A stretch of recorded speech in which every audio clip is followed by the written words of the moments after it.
Number 17 on your review says, Doris brings 20 apples to a picnic. Yin brings 8 oranges. Hamdi brings 5 apples. Daisy brings 11 apples. How many apples are there total? So hopefully you're reading carefully and you notice something. Yin and her 8 oranges, that's extra information. We don't care about oranges. We care about how many apples there are. So if you want it, if it helps you, just cross that off. Thank you, Yin, for bringing the 8 oranges, but we're only keeping track of apples right now. Okay. So if you remember, the idea, we're putting these things together. We're taking the 20 apples from Doris and the 5 apples from Hamdi and the 11 apples from Daisy, and we're putting them together. That idea means we are going to add. That's the operation we're going to do here. So you can set this up different ways. You can say we're going to do 20 plus 5 plus 11 and add that way. Some people like to put the smaller numbers on the bottom, so some people might do 20 plus 11 plus 5 like that. Some people might do, let's do 20 plus 5, just do that, and then get the result, and then add 11. There's lots of different ways to do it, but we'll take a look real quick here each way. So the first way here, I'd do 0 plus 5 gives me 5, plus 1 gives me 6. And then 2, there's really nothing here, so 2 plus 1 would give me 3. So 36 is my answer here.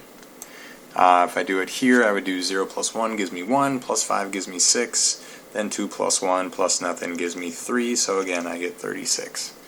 This third way, if I want to break it down, maybe make it a little bit easier, 20 plus 5, 0 plus 5 gives me 5, the 2 just gets to come down, but now I've got to add the 11 oranges from Daisy, so 25 plus 11, the 5 plus the 1 would give me 6, and the 2 plus the 1 would give me 3. So regardless of how I do this, my final answer, how many apples are there? There are 36 apples. That's my final answer. Number 18 on the review says, a classroom is arranged with the desks in rows. Each row has 6 desks. If there are 78 desks total, how many rows are there? So the first thing we might want to recognize is that we're using a rate here. They're giving us a rate. So it's kind of tough here with the question because I got each row has 6 desks. Got cut off one to the other line, but if we write it all together, each row has 6 desks. That's a rate. So we can write a fraction using that rate. We can write, remember, each row means 1 row. So we can either write 1 row over 6 desks. That's one way we could write it. Or we can flip that fraction around, 6 desks over 1 row. I'm going to use one of those 2 fractions probably to solve. So now if I keep looking at the rest of the information, it tells me there are 78 desks and then asks for how many rows. So I'm going to start out, I'm going to write for my work 78 desks, and then I'm going to multiply by one of those fractions. This is where I have to decide which fraction. So if you remember, it's we have desks here. That means in the fraction we want to put desks on the bottom. So 6 desks would go on the bottom, which means the 1 row goes on top. Okay, so desks is on the bottom because we had 78 desks over here. Got to have it set up that way. To do this work now, we're going to do the whole number, 78, times the top number, 1, divided by the bottom number, 6. That's how we do the problem there. Okay. And again, we work left to right, so I first do 78 times 1. That one's easy. Anything times 1 is that thing. So 78 times 1 is 78. But now I still have to divide by 6. So 78 divided by 6. And this is where long division is going to be our friend. Long division is going to help us out here. So 78 divided by 6 is the same as 6 into 78. So we start by saying how many times will 6 go into 7? 7 cookies, 6 people. That'll work. Everyone can get 1 cookie. Alright, now we multiply to find out how many are left over. 1 times 6 gives us 6. And then subtract. 7 minus 6 gives you 1. If I just had 7 cookies and 6 people, everyone would get a cookie and I'd have a cookie left over. But we're not done. We got to bring down the 8. and divide again. So now we have 18. How many times will 6 go into 18? 18 cookies split between 6 people. I'm pretty sure that's going to work out. Everyone gets 3 cookies. But double check, multiply still, finish the steps. 3 times 6 gives you 18. Subtract, you get 0. There's nothing else to bring down, so we're done. No remainder. We can just say 13. And what is that? What are the units? It was how many rows, so that would be 13 rows would be our final answer.